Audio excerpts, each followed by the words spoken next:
Part 25. Do you have a CRJ in sight? Reagan national airport അമേരിക്കയിലെ air traffic കൺട്രോളിൽ നിന്ന് മിനിഞ്ഞാന്ന് രാത്രി 8:47 അമേരിക്കൻ സൈന്യത്തിൻ്റെ ബ്ലാക്ക് ഹാക്ക് ഹെലികോപ്റ്ററിലേക്ക് പോയ മെസ്സേജാണ്. അതായത് പാറ്റ് 25 എന്ന് പറയുന്ന ഹെലികോപ്റ്ററിൻ്റെ പേരാണ്. അവരോട് ചോദിക്കുന്നു, നിങ്ങൾ CRJ ജെറ്റ് ഒരെണ്ണം വരുന്നത് കാണുന്നുണ്ടോ എന്ന് ചോദിച്ചു. കാണുന്നുണ്ട് എന്ന് മറുപടി വന്നു. പക്ഷേ അല്പം കഴിഞ്ഞപ്പോൾ ആകാശത്തൊരു തീനാളമാണ് കണ്ടത്. ഉടനെ മറ്റൊരു വിമാനത്തിൽ നിന്ന് ATCയിലേക്ക് എയർ ട്രാഫിക് കൺട്രോളിലേക്ക് ഒരു മെസ്സേജ് വന്നു. Tower, did you see that? Tower means air traffic control tower. ടവറിലിരിക്കുന്നവരെ നിങ്ങൾ കണ്ടോ? ആകാശത്ത് അത് കണ്ടോ എന്ന് വേറൊരു വിമാനത്തിൽ നിന്ന് മെസ്സേജ് വന്നു. അത് അമേരിക്കയുടെ ചരിത്രത്തിലെ ഏറ്റവും അപകടകരമായ ഒരു ആക്സിഡൻറ്റ്, ഒരു യാത്രാ വിമാനവും അമേരിക്കൻ സേനയുടെ ബ്ലാക്ക് ഹോക്ക് ഹെലികോപ്റ്ററും തമ്മിൽ കൂട്ടിയിടിച്ചുണ്ടായ അപകടത്തിൻ്റെ ഏറ്റവും അവസാനത്തെ റിപ്പോർട്ടാണ്. അതായത് രണ്ട് വിമാനങ്ങൾ, ഒരു ഹെലികോപ്റ്ററും ഒരു യാത്രാ വിമാനവും വരുന്നു. ഹെലികോപ്റ്റർ കണ്ടു വിമാനം വരുന്നത്, എന്നിട്ടും എന്തുകൊണ്ട് കൂട്ടിയിടി ഒഴിവാക്കപ്പെട്ടില്ല? ഹെലികോപ്റ്ററിനോട് അങ്ങോട്ട് വിളിച്ച് ചോദിച്ചു, നിങ്ങൾ കാണുന്നില്ലേ എന്ന് ATC ചോദിച്ചു. എന്നിട്ടും ഹെലികോപ്റ്റർ ദിശ മാറിയില്ല. അതിൻ്റെ ദുരൂഹത കൂടുന്നത് ഈ അപകടമുണ്ടായത് വൈറ്റ് ഹൗസിനും പെൻറ്റഗണിനും ക്യാപിറ്റോളിനും ഒക്കെ വളരെ അടുത്ത് വെച്ചിട്ടാണ്. 5 കിലോമീറ്റർ അമേരിക്കൻ പ്രസിഡന്റ് ട്രംപ് അവിടെ ഉണ്ട്. അപ്പോഴാണ് ആകാശത്ത് വെച്ച് ഈ അപകടം ഉണ്ടാകുന്നത്. അപ്പോൾ ഇത് വല്ലാത്ത ദുരൂഹതയുണ്ട്. അമേരിക്കയിലെ ഏറ്റവും തിരക്കുള്ള എയർപോർട്ടുകളിലൊന്നാണ് ഈ റീഗൻ നാഷണൽ എയർപോർട്ട്. ഒരു ദിവസം 800 ടേക്ക് ഓഫുകളും ലാൻഡിങ്ങുകളും അവിടെ നടക്കുന്നു എന്നാണ് പറയുന്നത്.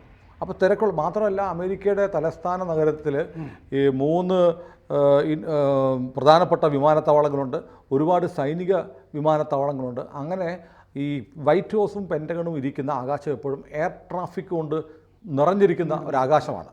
അതും ഒരു സുരക്ഷാ പ്രശ്നം തന്നെയാണ്. പക്ഷേ ഇത് വല്ലാത്തൊരു ദുരൂഹതയാണ്. ഈ വിമാനം തകർന്ന് പോട്ടോമാക് എന്ന് പറയുന്ന നദിയിലേക്ക് വീണു.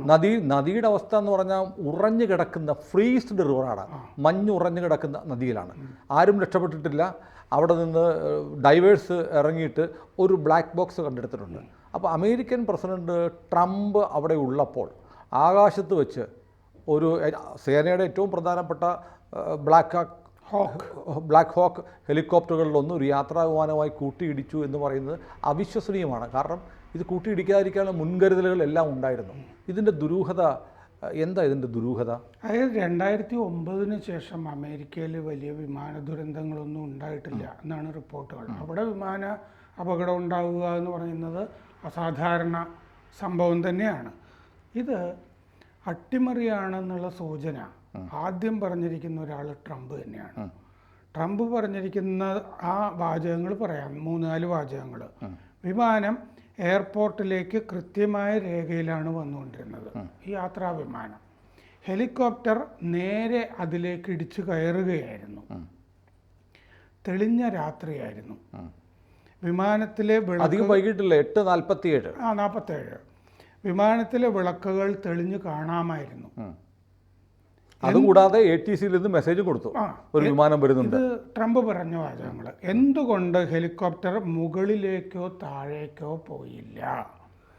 എന്തുകൊണ്ട് കൺട്രോൾ ടവർ ഹെലികോപ്റ്ററിനോട് എന്ത് ചെയ്യണം എന്ന് പറഞ്ഞില്ല? എന്തുകൊണ്ട് നേരെ മാത്രം പോയി? നിങ്ങൾ കണ്ടോ എന്ന് ചോദിച്ചു, കണ്ടു എന്ന് പറഞ്ഞു. അത് പറഞ്ഞു. അടുത്ത ഡയറക്ഷൻ പോയില്ല. അത് കഴിഞ്ഞ് നിങ്ങൾ കണ്ടോ എന്ന് ചോദിക്കുമ്പോൾ ഓ എന്നുള്ള ശബ്ദം മാത്രമേ ഉള്ളൂ. കാരണം സ്ഫോടനത്തിൻ്റെ ആണല്ലോ. ഇത് കഴിഞ്ഞൊരു സ്ഫോടനം ഉണ്ടായിട്ടുണ്ട്. അപ്പോൾ സാധാരണ ഈ ബൈക്ക് യാത്രക്കാർക്ക് ഇടത്തോട്ടും വലത്തോട്ടും വെട്ടിക്കാമല്ലോ. ഇതിനൊരു 3rd ഡയമെൻഷൻ ഉണ്ട്. ഹെലികോപ്റ്റർ വിമാനങ്ങൾക്കൊക്കെ മുകളിലേക്കും താഴേക്കും പോവാം. ഇതിനകത്ത് ഹൊറിസോണ്ടലായിട്ട് മാത്രമേ ഹെലികോപ്റ്റർ പോയുള്ളൂ, വെർട്ടിക്കൽ മൂവ്മെന്റ് ഉണ്ടായില്ല. അത് അസാധാരണമാണ്. അതുകൊണ്ടാണിത് അട്ടിമറി എന്ന് 67 പേര് മരിച്ചു. അതെ, അവരെല്ലാവരും മരിച്ചിട്ടുണ്ട്. ഈ മറ്റേ പാസഞ്ചർ എയർലൈൻസ്, ഇത് ഈ ഹെലികോപ്റ്റർ വന്നത് ഫോർട്ട് ബെൽവോയർ, വിർജീനിയ എന്ന് പറഞ്ഞാൽ പട്ടാളത്താവളത്തിൽ നിന്നാണ് വരുന്നത്. അതിന് പല മറ്റേ പ്രൊട്ടക്ഷൻ, ജനങ്ങളുടെ ചില രഹസ്യ ദൗത്യങ്ങളും ഒക്കെ ഉള്ള ഹെലികോപ്റ്ററാണ്, പട്ടാള താവളത്തിൽ നിന്നുള്ളതാണ്. അതും പ്രധാനമാണ്. അങ്ങനെ ഒരു ദൗത്യത്തിലുള്ള ഹെലികോപ്റ്ററാണ് അത് എന്നുള്ളത്. കാരണം നാട്ടുകാരുടെ സുരക്ഷ, VIP-കളുടെ സുരക്ഷ, അതിനൊക്കെ വേണ്ടി ആകാശത്തുകൂടി പറക്കുന്ന ഒരു ഹെലികോപ്റ്ററാണത്. അപ്പോൾ ഇത് ഇവിടുത്തെ പല Kennedy centre of performing arts അവിടുത്തെ വീഡിയോ ഫുട്ടേജിൽ യാത്രാവിമാനം ഇങ്ങനെ വിമാനത്താവളത്തിലേക്ക് വരുന്നത് കാണാം. ഹെലികോപ്റ്റർ നേരെ അതിലേക്ക് പോകുന്നത്, സ്ഫോടനവും നടന്നിട്ടുണ്ട്, അതും കാണാം. ഈ പറഞ്ഞ പോലെ ലൈറ്റ് നന്നായിട്ട് തിളങ്ങുന്നതും ഒക്കെ കാണാം. അത് നമ്മൾ കാണുന്ന വീഡിയോസിലും അതൊക്കെ ഉണ്ടല്ലോ, ആ സംഗതികളൊക്കെ. ഈ പറഞ്ഞ പോലെ ഈ എക്സിൽ ഒരാൾ പറഞ്ഞിട്ടുണ്ട്, ഈ ട്രംപ് പറഞ്ഞ ശേഷം ഇത് അപകടമാണെന്ന് തോന്നുന്നില്ല, നേരെ പോയി ഇടിക്കുകയായിരുന്നു, ഹൊറിസോണ്ടലായിരുന്നു, വെർട്ടിക്കൽ മൂവ്മെൻ്റ് ഇല്ല.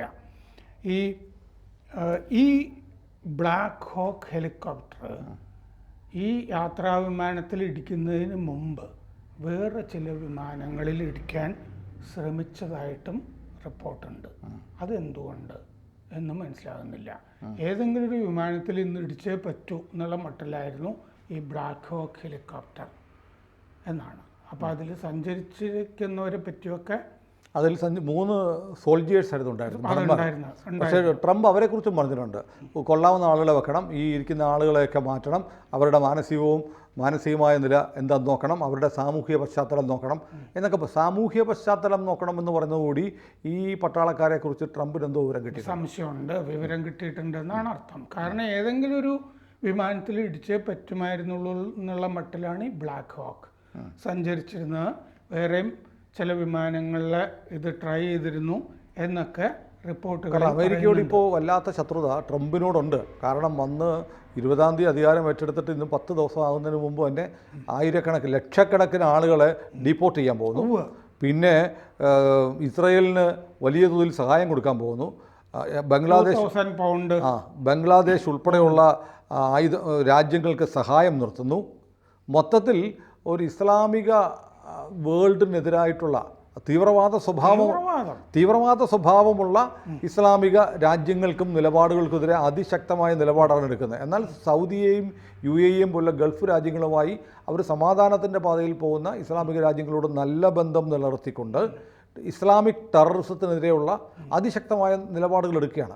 മാത്രമല്ല, ഈ കയറ്റി അയക്കുന്നതിൽ ഭൂരിപക്ഷം പേരും ഇതുമായി ബന്ധമുള്ള ആളുകളാണ്. അതിൽക്കുള്ളപ്പെടുന്ന ചില ആളുകളെ പിടിച്ച് ഗോണ്ടനാമോയിലേക്ക് മാറ്റാനും പറയുന്നു.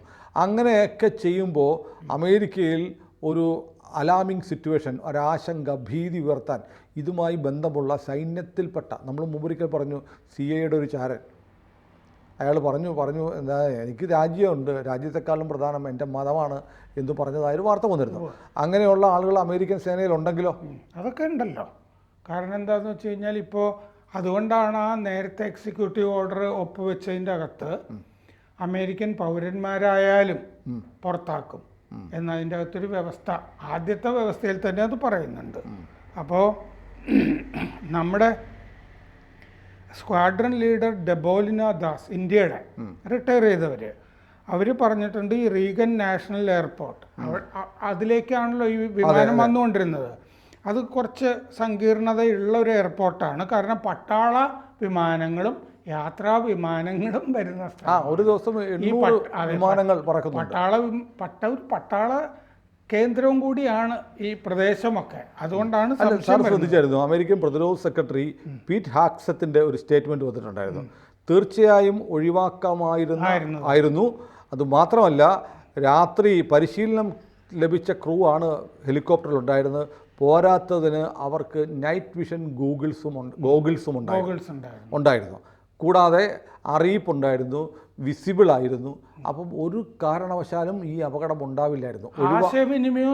നടന്നിട്ടുണ്ട്. ഒഴിവാക്കാമായിരുന്നു എന്ന് പറയുമ്പോൾ ഒഴിവാക്കാവുന്നത് ഒഴിവാക്കിയില്ല എന്ന് പറയുന്നത് അട്ടിമറിയാണ്. അതാണ് ട്രംപ് തന്നെ പറഞ്ഞിരിക്കുന്നത്. എന്തുകൊണ്ടാണ് വെർട്ടിക്കൽ മൂവ്മെന്റ് ഉണ്ടാകാതെ പോയത് എന്ന് പറഞ്ഞിരുന്നത്. അപ്പോൾ ഇതാണ് ഇതിൻ്റെ സംഗതി. അപ്പോൾ എന്തോ ഇതിൻ്റെ പിന്നിലുണ്ട്. ഈ റൺവേ 33 വരുന്ന വിമാനം അത് അവിടെ ഇറങ്ങരുത് എന്ന് ആർക്കോ താല്പര്യം ഉണ്ടായിരുന്നു. അതെ അതെ, ഇത്രയും പേര് കൊല്ലപ്പെടണം എന്നും റഷ്യക്കാർ ഉൾപ്പെടെ ആ വിമാനത്തിലുണ്ടായിരുന്നു. ഈ മാത്രമല്ല ഈ റഷ്യയുടെ ഒരു പരിപാടി ഉണ്ട് എന്ന് പറഞ്ഞിട്ട് മറ്റേ പോളണ്ടിന്റെ പ്രധാനമന്ത്രി ഒക്കെ അടുത്ത കാലത്ത് പറഞ്ഞിരുന്നു, ഈ ചരക്ക് വിമാനങ്ങളിൽ പാഴ്സലായിട്ട് DTDC പോലത്തെ പാഴ്സലുകൾ ഉണ്ടല്ലോ, ഈ പാഴ്സൽ കമ്പനികളിൽ വഴി ബോംബുകൾ ഒക്കെ അയച്ചു കൊടുക്കുകയാണ്. പ്രത്യേകിച്ച് മെഗ്നീഷ്യം ബോംബുകൾ. അത് വിമാനത്തിലേക്ക് കയറ്റി കഴിഞ്ഞാൽ വിമാനം തകർന്നു പോട്ടെ എന്ന് വിചാരിച്ചിട്ട് അങ്ങനെ കുറേ ചരക്ക് പാഴ്സലുകൾ ഇപ്പം പിടിച്ചിട്ടുണ്ട് യൂറോപ്പിൻ്റെ പല ഭാഗങ്ങളിൽ. മഗ്നീഷ്യം ബോംബാണെങ്കിൽ ഇത് കെടുത്താനായിട്ട് വെള്ളം ഒഴിച്ചാൽ ആളിക്കത്തും. മഗ്നീഷ്യം അങ്ങനെയാണ്, വെള്ളത്തിലിട്ട കത്തി പിടിക്കുന്ന ലോഹമാണ് മഗ്നീഷ്യം. അതെ. അപ്പോൾ ഇങ്ങനെ ഒരുപാട് ഈ റഷ്യ ഇങ്ങനെ ചെയ്യുന്നുണ്ട്, റഷ്യക്കെതിരായ ഉപരോധത്തിനെതിരെ എന്ന് പറഞ്ഞിട്ട്.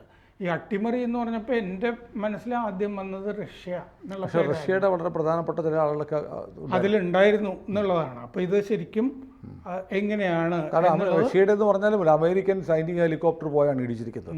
ഏതായാലും ട്രംപ് വന്നതിന് 10 ഹെലികോപ്റ്ററിന്റെ റെക്കോർഡർ കിട്ടിയിട്ടില്ല, ഒരെണ്ണം കിട്ടി. ഏതായാലും അതോ വിമാനത്തിന്റെ അത് ഏതായാലും ട്രംപ് വന്ന് 10-ാം ദിവസം അമേരിക്കയുടെ തലസ്ഥാനത്തെ നടുക്കിക്കൊണ്ട് വലിയ സുരക്ഷാ ഭീഷണി പെൻറ്റഗണിനും വൈറ്റ് ഹൗസിനും ഉയർത്തുമാറ് ഒരു വിമാന ദുരന്തമുണ്ടായി. 67 പേര് മരിച്ചിരിക്കുന്നു. ഇത് 12th ഏവിയേഷൻ ബറ്റാലിയൻ്റെ ഹെലികോപ്റ്ററാണ്. അപ്പോൾ ഒരു പട്ടാള കേന്ദ്രത്തിനെതിരായ ആക്രമണം കൂടിയാണ് എന്ന് വിചാരിക്കാം. അപ്പോൾ ഇതിൻ്റെ ദുരൂഹതകൾ തൽക്കാലം തുടരുകയാണ്.